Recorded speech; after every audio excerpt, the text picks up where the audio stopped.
Hello. Hello. It looks like I'm a minute late. I tried to do one last load of laundry, tried to get one more load in the washer before I started. So forgive me. Welcome to Frankenstein Tea. I'm Kristen. I'm the director of the Island Free Library on Block Island. And this is a daily program from the Island Free Library with me. It is an afternoon check-in, see how everybody's doing. It started during shelter in place on Block Island. Many people were shelter in place in the country, around the world. And so it started as a way for me to stay connected to my community and my patrons and my family, and for all of them to stay connected with us at the Island Free Library. And it continues with that purpose and with those goals and intentions. And during that, I read you a short story. So I read a short story every day, and I'm going to read one today because I read a short story every day. And I'm going to read the back of this book. I don't even know what that part's called, but there's the back of the book has some writing about the book. I'm going to read that to you today as well, which I don't always do. But when I read it, I found how appropriate that was for myself for today. Today is July 4th, 2020, and perhaps for you as well. And so I'd like to say that on Block Island, it's a strange July 4th. We have many, many people. It looks like regular old July 4th out there. But we are having no July 4th celebration activities. There is no parade. There are no fireworks. There is no fire department steak fry. None of that is happening on the island. And so it gives us time to pause and reflect about what July 4th means to each of us, to our country. What are we really celebrating? Who can join us in that celebration? Comes at a time, I find it very interesting that it comes at a time, I don't know if you can hear that plane. This is a sidebar. I was talking to a friend out front of my house the other day, and when the plane went over, we both stopped talking because we can't hear each other then. And she said, I call that a Block Island pause. So that was a Block Island pause for that plane. This idea of, because we're in COVID times, we're not having these sort of traditional annual celebrations. And we're also experiencing a very tumultuous time in our country, full of turmoil. So I find that interesting, this pause that we're being forced to take, and how appropriate it is to take that pause, to think on that. What does it mean for us on July 4th? What does it mean for other people that are our friends and neighbors and families? And how can we maybe let go of some traditions and some memories and some normal, usual activities, and maybe move forward and be more inclusive in our celebrations and recognize what July 4th has traditionally stood for, and perhaps create an opportunity for it to stand for something different. Perhaps. I offer that to you today on this day of reflection. It's a lot. There's a lot going on. Take that in if you'd like. Bring that up at your dinner table if you'd like. I offer it to you. And in that, I'm going to read from this science fiction book, which I have claimed many times on this program is not my genre. But let me read you this. Science fiction writers have been using aliens as a metaphor for the other for over 100 years. There are stories of assimilation or the failure to assimilate. Stories of resistance, stories told from the alien viewpoint. In Not One of Us, over 20 best-selling and award-winning authors grapple with both the best and worst aspects of human nature in a collection of thought-provoking and thrilling science fiction.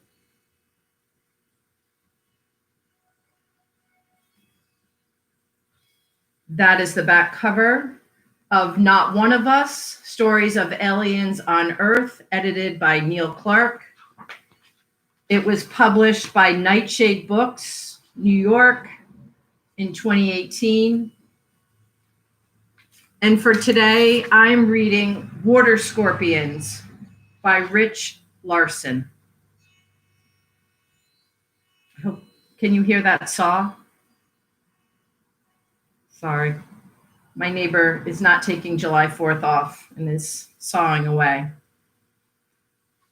Not so pleasant for me, but I hope not terrible for you.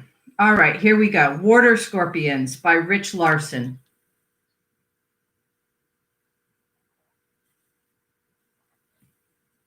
This is you, Noll says to his new brother, holding up a writhing water scorpion by its tail. Spindly legs churn and its pincers clack. But the tail is stingerless. It is thin and stiff and hollow like a straw, so the water scorpion can breathe through it when it clings to the rusty iron bar around the inside of the pool.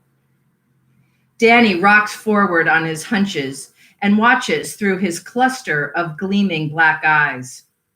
His body is all slippery spars and gray angles. Noll hopes he sees the resemblance to the creature dangling between his fingers. This is you, Danny mimics, a warbling echo that doesn't require movement from his needle-lined jaws, coming instead from the porous bulb underneath them. Noll stands up from the pool's blue-tiled lip, keeping the water scorpion pinched between thumb and finger. He doesn't have to tell Danny to follow. Danny always follows, even when Noll stamps his feet and screams at him to go away. He leads his brother along the concrete deck, slapping wet footprints.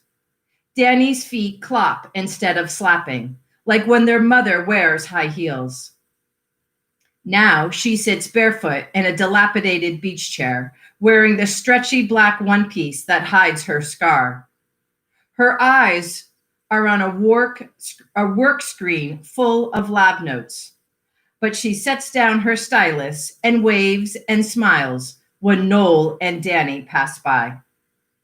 Noll lowers the water scorpion into the pocket of his trunks to shield it from view, still gripping the tail.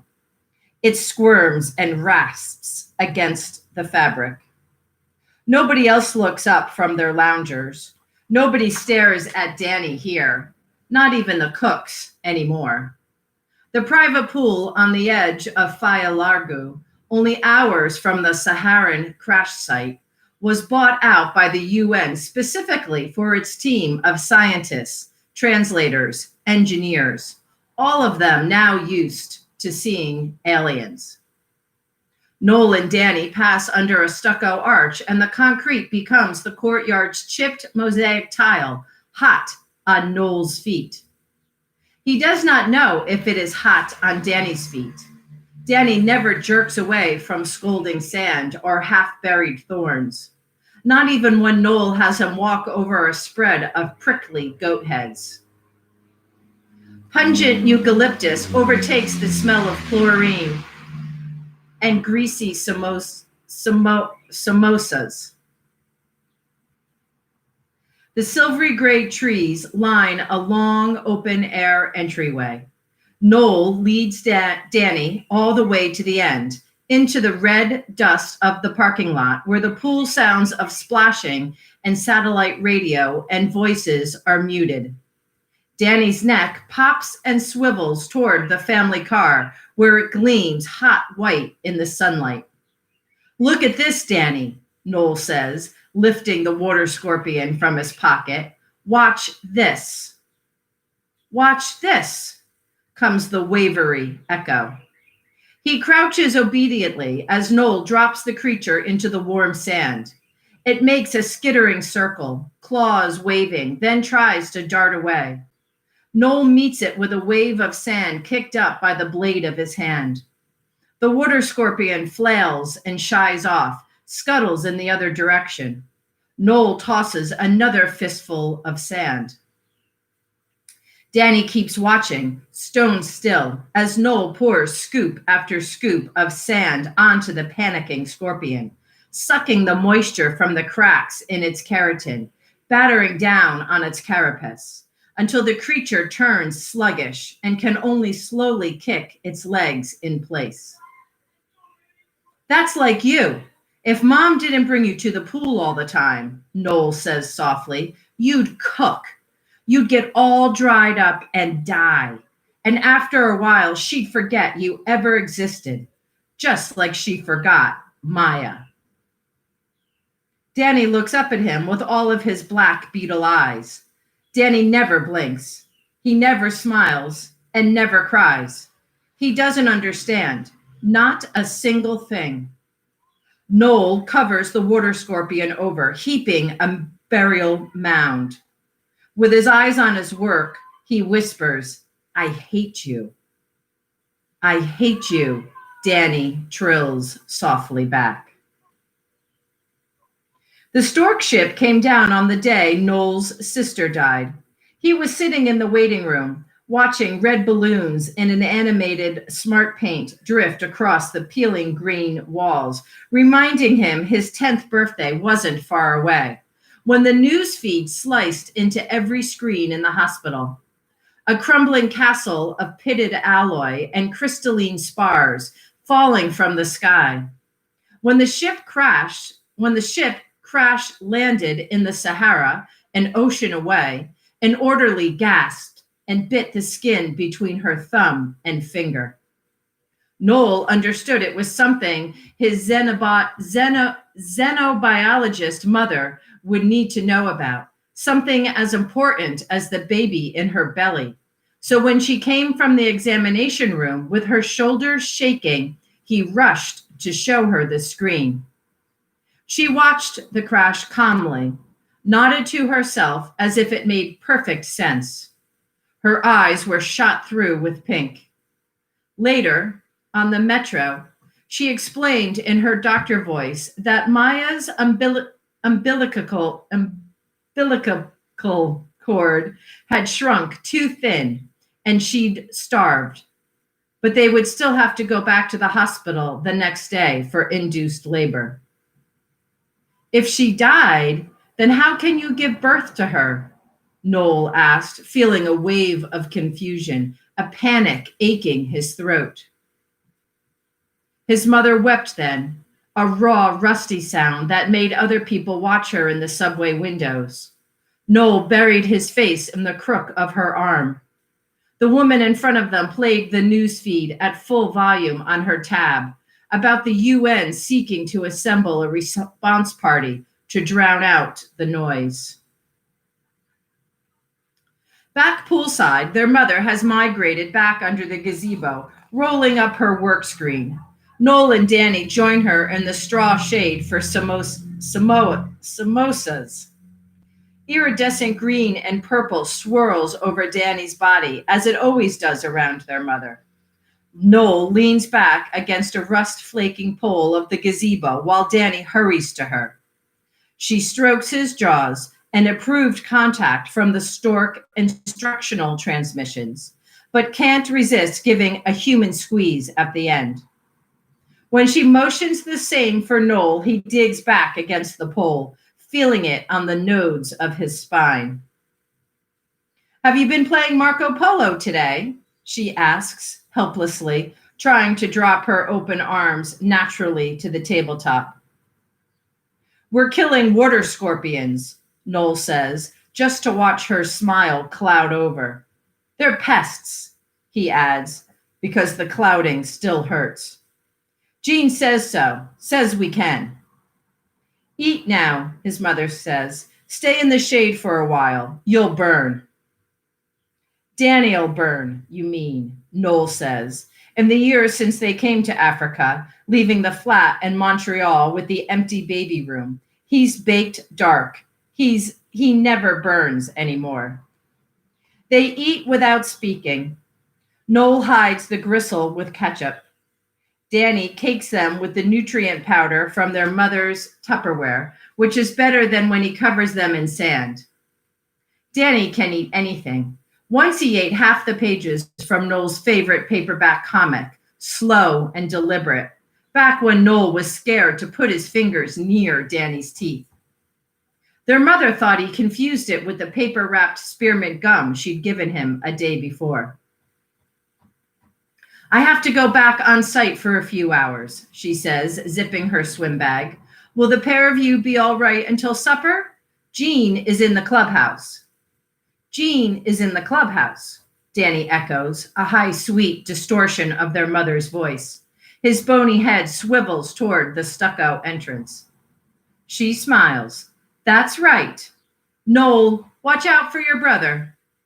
She gives them francs so they can buy Fanta and credit for Noll's tab so he can play net games. When she leaves, Danny's skin fades back to slippery gray. They'd been in Chad for 3 months already when Noll's mother told him about Danny. He'd spent the day, like most, climbing trees, hurling a mangy tennis ball against the concrete wall of the house, and watching procedurally generated cartoons instead of doing Skype school. The first weeks had been the exciting ones, with his mother coming home with stories each night about the team cleaving their way inside the ship to find the stork adults. Glee's 876s back then, after their star system, dead and decaying, bonded by bone and neurocable to the ship's navigation equipment, rot seeping slowly outward. Noll had liked hearing about the low, keening sound that made some of their xenobiologists and one of the soldiers vomit, about the dissolving corpses in the dark, swampy corridors. He'd even liked hearing about the warm, red, amniotic pool where they found the babies who'd been remade, as best the stork's gene labs could achieve, in humanity's image, swapping vestigial wings and spiny shells for bipedalism and articulated necks. Babies who grew to child size with slender limbs and overlarge heads, features vaguely neotenized, either by chance, a side effect of the gene alterations that saved them from the ship-wide plague, or by design, like a cuckoo trying to slip its eggs in. But now his mother wanted to bring one home. Daniel, she said, pulling herself up to the Formica countertop beside him. The government still wants them all to have Arabic names, but we call him Danny. Noll spooned yogurt into his ceramic bowl, listening to a breathless story about the one stork baby who didn't socialize with his siblings, who aced cognition tests and mimicked speech and followed her tirelessly through the lab. He's sort of imprinted, she said with the fragile smile Noll had learned to cherish these past 3 months, learned to cup in his hands like a brittle bird. He felt the question coming before it reached her lips. What if he stays with us? She asked. He's not doing well at the center, and you always wanted a brother. The word felt like a glass shard in his gut, but he kept his face blank. How he'd learned from watching her. Noll had wanted a brother, it was true. It gnawed at him. Maybe if he'd wanted a sister more, she wouldn't have died. They wouldn't have had to cut her out of his mother's belly. Maybe he hadn't wished hard enough. For just a little while, his mother said, smile, already moving to a slip away. Noll couldn't say no. Noll and Danny are swimming circles around the bobbing, plastic-coated lifeguard, making it spin in place like a sprinkler. No matter how hard Noll kicks, Danny is still quicker. They don't notice the weather turning until the sacks of rust-red cloud wall off the sun.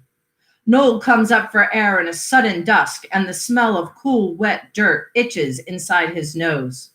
The deserted pool deck is strangely still. Then all at once the trees frenzy, a ripple of whipping branches, and the dust storm the weather probe's mist sweeps down over them. Noll barely has time to pull up his goggles before the stinging sand slaps across his face. He throws out a hand for the lifeguard's orange floaters, but finds Danny's slick, hard skin instead and flinches away. But Danny's hands clamp to him, and then his legs, and Noll's chest seizes with a sudden panic. Danny is drowning him. Then Danny vanishes, slides past, and Noll thrashes blindly after him until he rams against the metal bar of the edge. Someone heaves him up and out of the water. Sand pelts his bare back and shoulders. "Inside, Vassy!" Jean's voice booms in his ear. The big man has already draped a protective beach towel over Danny's head and now grips Noll's arm. "My tab," Noll says automatically, looking to where the table should have been visible, not looking at Danny. "I have it. Dépêche-toi, Hien." Jean ushers them back across the slippery deck through a battering cloud of red dust into the clubhouse. He puts his shoulder into the door to close it behind them.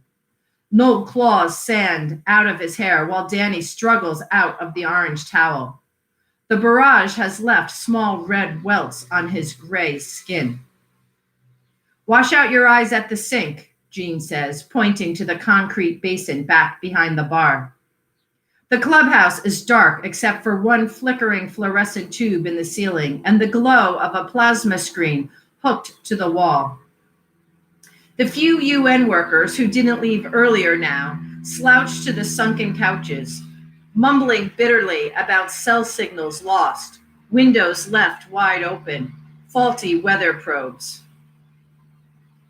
"I had my goggles," Noll says, tapping one lens. "Wash the rest of you," Jean says curtly, "then help the stork." Noll goes to the basin and splashes cold, chemical-tanged water over his skinny arms, his chest, his face, rinsing away the dust stuck to his wet skin. When he straightens up, Danny is standing directly behind him. The sight jolts him. "Don't do that," Noll hisses. Danny says nothing, washing himself in silence. Someone brings 2 bottles of wine from the kitchen, and someone else finds a preset film on the television, something with Arctic explorers on shifting glaciers, and everyone settles in to wait out the storm. Jean clears Noll a space on the far end of the couch, pulls his unharmed tab out of his pocket. Noll keeps his head bent over the small screen when Danny slips away to the kitchen, but he still sees it happen. Danny had lived with them for a week when Noll tried to show him Maya's picture. He took the Polaroid from his mother's closet where she kept an album in case digital storage somehow disappeared, which to Noll sounded like the sun somehow going out. It showed Maya's small face in black and white, the face he remembered as scrunched and dead purple. With the photo clutched to his chest, Noll went to the living room where Danny was playing. Their mother called it playing, but Danny mostly stared at the old die-cast Hot Wheels and Lego kits, except for the time Noll left and came back to find the plastic blocks built into a twisting Fibonacci spire. Now, Danny was crouched on the rug, holding a chewed yellow Mack truck in his spidery hands. "This is the sister Mom lost," Noll said, extending the photo. "We lost. The one I told you about." Danny gave him a gleaming black stare. Noll had tried to teach him words in English, in French, sometimes in the Arabic he picked up from the response center guard. Car, voiture, sayara. He'd guided Danny to the porch one morning to a warble, a near indiscernible "I love you" to their mother. That had made her happy for an entire day. "This is Maya," Noll said, shaking the photo slightly between his fingers. Danny took it, gently, then eased upright, clicking and clacking, and walked away. Noll blinked. He followed Danny into the kitchen, past the fridge where he scrawled, Bienvenue, Danielle, and then, Welcome, Danny.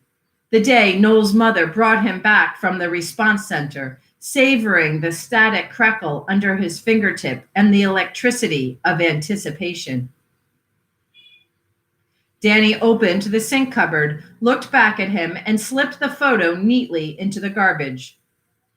As his new brother walked back out of the kitchen, Noll wanted desperately to hit him, to stop him, to make him understand, but he just stood digging crescents in his palms with the ragged edges of his nails. He realized that he hated Danny. Danny, who was here because Noll's sister was not, who secreted his strange fluids on the concrete floor, who made a low, keening screech in the night, who shredded Noll's book. Maybe his sister was not, because Danny was here. As soon as he'd fished Maya's photo out of the trash and put it back in its album, Noll went to his tab. It only took a simple question. Are storks bad? The nets were inundated with vitriolic conspiracy rants, and he read them now, one after another, even though he didn't understand some words. He read how the stork babies secreted a mind-altering pheromone, like the ones that bonded pregnant mothers to their newborns. There is no pheromone, Noll, his mother told him that night, when he said, voice shaking, that they needed to wear masks around Danny. Is that what upsets you? It's just a myth. Noll knew better. Danny was making her forget. On the screen, an explorer stuck in an ice crevice takes the pickaxe to his trapped arm. The adults groan or stammer laughs, just gesticulating with tumblers of sloshing wine. Noll makes himself watch the axe thwack, the blood trickle and steam, until the man's arm tears away. Then he slides from the couch into his chunky plastic flip-flops and goes to the kitchen to find a Fanta. He expects Danny to be there because Danny doesn't like crowds of people unless their mother is nearby. But the kitchen is empty. A forgotten pot of coagulating spaghetti bubbles on the burner. The lime green radio built into the counter stutters static from the storm. Noll looks to the heavy back door and sees a wash of red sand around it. Danny is outside.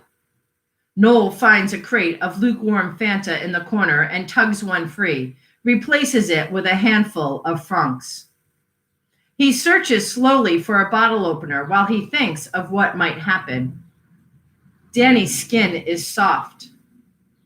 Danny doesn't breathe well in Harmattan season. Stupid of him to go out in the storm. Noll knows in his hot, angry gut that his mother will blame him if Danny is hurt. He could go tell Jean to go look, but Jean would pick him up and bring him back without a flicker of irritation on his face. If Noll finds him alone, he can punish him for being so stupid, so selfish. Nobody will notice bruises among the welts. Noll has never hit Danny before. The thought of it unsettles his stomach, but he loops it through his head as he sets the Fanta aside, pulls someone's track jacket from the hooks on the wall. By the time he wrestles his way out of the door, a brief shriek of wind that the adults won't notice with the volume up. He thinks he knows how it will feel. Outside, the dust flies like shrapnel. Noll hides his face in the peaked hood of the jacket and wishes he brought his goggles. The transplanted eucalyptus trees are lurching with the wind, near cracking as he battles his way into the courtyard. Sand peppers his exposed calves and feet like 1,000 tiny wasps. Through the maelstrom, Noll catches a flash of angular silhouette. Danny, hobbling away toward the parking lot, through the archway of thrashing trees. Noll opens his mouth to shout and ends up chewing sand. He pulls the hood tighter and follows Danny, eyes squeezed to slits, fists clenched inside the balled-up ends of his sleeves. By the time he fights his way to the end of the tile and scuttles down the worn steps into the lot, Danny is sitting where they buried the water scorpion. His head is bent against the wind, and his overlong arms envelop his knees, compacting him. Waves of dust belt across him, rocking him back and forth. "What are you doing?" Noll demands, fists still clench, chest still scalding. The wind scours his words away, but Danny notices him. He looks up with all of his glittering black eyes. Then he reaches into the dirt and pours a handful over his head. The puff of dust is nothing in the storm, but Noll understands. He understands even before Danny's thin, distorted voice slides under the windy howl. "This is you," Danny says, shaking another handful of dust. "Watch this." Noll's stomach plummets. He reaches for his anger. "Get up," he shouts. "You'll get us in trouble. You'll get me in trouble." He tries to kick at him and loses his flip-flop. "Come back inside." His eyes are stinging from sand and now tears sliding thick down his grimy cheeks. "Come on," he pleads. He tries to haul Danny up by the shoulder, but his hands shrugged off. Noll feels a panic welling inside, panic for Danny's face crumpled purple, for a grave dug with one shovel. "Stay then," he hollers, "stay and get sand in your lungs and die." Danny's head cocks up at the last word. He considers the sand trickling through his fingers. "This is Maya," he says. Noll doesn't realize he's no longer standing until his kneecaps scrape the dirt. "I'm sorry," he says, crawling forward, face level with Danny's. "Danny, sorry. It wasn't your fault. It's not your fault." He goes to drape his arms over Danny, but he's shoved off. "Come inside," Noll begs. Danny turns away. Another billow of dust blasts across them. Danny takes the brunt of it, and every bit of him wilts.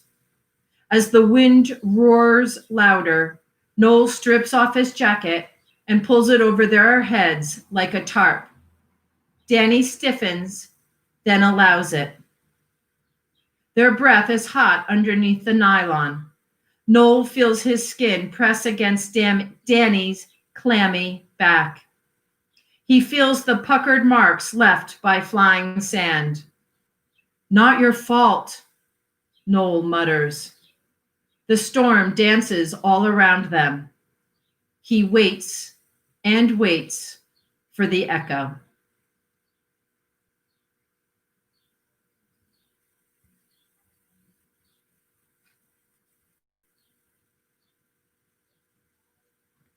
That was Water Scorpions by Rich Larson from a book called Not One of Us.